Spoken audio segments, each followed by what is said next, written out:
3, 2, 1। जहां आज के समय में पैसा कमाना बहुत ही मुश्किल माना जाता है, उसी इकोनॉमी में राकेश झुनझुनवाला ने हजारों करोड़ों रुपए कमाए। शुरुआती दिनों में इनके पास एक भी रुपए नहीं थे। इनके पिता ने इन्हें पैसे देने से भी इनकार कर दिया था, लेकिन अपनी जमा पूंजी लगाकर उन्होंने 5,000 रुपए से शुरुआत करी।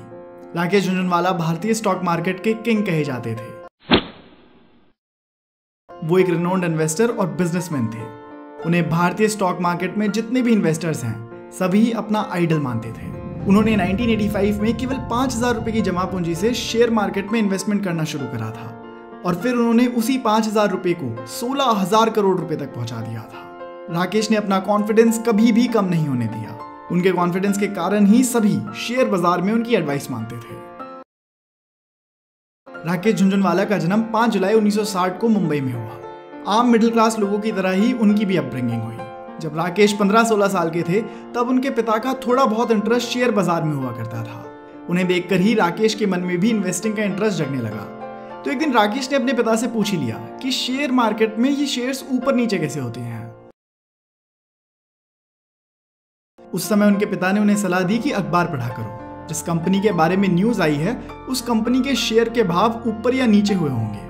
उस दिन राकेश को शेयर मार्केट के बारे में पहली सीख मिली। उन्होंने स्टॉक्स और पब्लिक परसेप्शन के रिलेशन को जाना। उसी उम्र में राकेश का इंटरेस्ट भी स्टॉक मार्केट में और बढ़ने लगा। वो अब अलग अलग कंपनीज के बारे में पढ़ने लगे और जानकारी भी जुटाने लगे। उन्हें हर रोज कुछ नया जानने की क्यूरियोसिटी रहती थी। राकेश ने अपनी ग्रेजुएशन की डिग्री मुंबई के सईद नाम कॉलेज से हासिल की।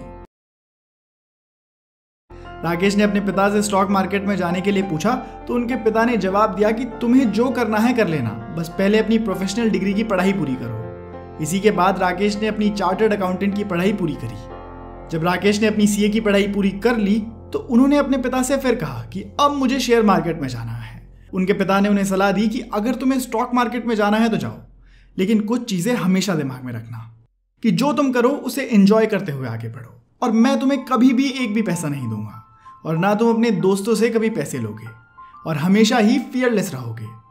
इस तरह राकेश 1985 में शेयर मार्केट में आ गए, जब बीएसई सेंसेक्स 150 पॉइंट्स पर था। वो शेयर मार्केट में आ तो गए, पर उनके पास इन्वेस्टमेंट के लिए पैसे नहीं थे। तो उन्होंने जितना हो सका उतना अपनी बचत से जमा करके लगभग 5,000 रुपए से अपनी पहली इन्वेस्टमेंट करी। पर ये पैसे काफी नहीं थे। राकेश के भाई उन दिनों सीए की प्रैक्टिस कर रहे थे, तो उनकी एक क्लाइंट जिसके पास अच्छी खासी कैपिटल थी और जिन्हें अच्छे रिटर्न्स चाहिए थे, उनसे राकेश ने बात करी। उन दिनों बैंक डिपॉजिट्स पर 10% तक रिटर्न मिलते थे। तो राकेश ने उस क्लाइंट से कहा कि मैं तुम्हें 18% पर एनम का रिटर्न दूंगा। इस तरह राकेश को उस क्लाइंट से 2.5 लाख रुपए मिले। उस क्लाइंट के अलावा उन्होंने एक और व्यक्ति से 5 लाख रुपए लिए हुए थे। ऐसा करके उन्होंने अपना कैपिटल जुटाया। शुरुआती दिनों में तो उन्हें ज्यादा कुछ फायदा भी नहीं हुआ, पर वो खुद पर विश्वास लिए जुटे रहे। राकेश ने अपनी काबिलियत और मेहनत के दम पर 1986 में अपना पहला बड़ा प्रॉफिट कमाया। उन्होंने टाटा टी कंपनी के 5,000 शेयर्स जो 43 रुपए के शेयर के हिसाब से खरीदे थे, उन्होंने 3 महीने बाद ही 143 रुपए पर शेयर के हिसाब से बेच दिए। जिस तरह से राकेश ने 5 लाख रुपए का प्रॉफिट कमाया। उसके अगले 3 सालों में राकेश ने करीब 20 से 25 लाख रुपए प्रॉफिट में कमाए। राकेश ने फिर 2002 में टाइटन कंपनी के 6 करोड़ शेयर्स को 3 रुपए पर शेयर के प्राइस पर खरीदा, और बाद में उन शेयर्स की कीमत 390 रुपए पर शेयर हो गई, जिसके कारण उनके इन्वेस्टमेंट रिटर्न्स 2100 करोड़ रुपए के पार चले गए।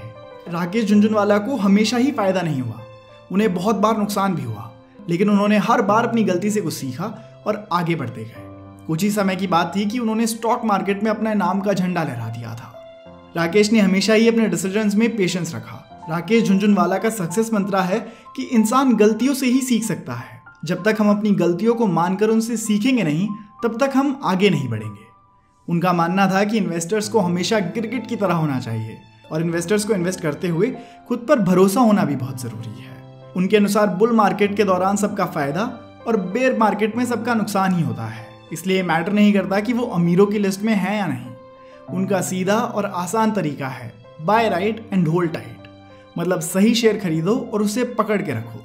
और आखिर में मैं आपको बताना चाहूंगा कि राकेश झुनझुनवाला ने अपनी मेहनत और काबिलियत के दम पर वो मुकाम हासिल कर लिया था कि उन्हें आज किसी भी इंट्रोडक्शन की जरूरत नहीं। वो सही मायनों में इंडियन शेयर मार्केट के किंग कहलाए जाते थे। राकेश झुनझुनवाला को कुछ सालों से कई बीमारियों ने जकड़ रखा था, जिनमें मुख्य थी उनकी किडनी एलमेंट। 14 अगस्त 2022 की सुबह को राकेश ने अपनी हेल्थ में कुछ अनईजीनेस बताई। इसके तुरंत बाद ही उन्हें मुंबई के ब्रीच कैंडी हॉस्पिटल ले जाया गया, जहां उन्हें मल्टीपल ऑर्गन फेलियर्स के चलते मृत घोषित कर दिया गया। कुछ इस तरह भारत के सबसे प्राइम इन्वेस्टर्स में से एक रह चुके राकेश झुनझुनवाला ने इस दुनिया को अलविदा कहा। दोस्तों, यही थी कहानी मिस्टर राकेश झुनझुनवाला की। अगर आपको उनकी कहानी से कुछ सीखने को मिला हो तो आप इस वीडियो को अपने दोस्तों के साथ जरूर शेयर कीजिएगा। धन्यवाद।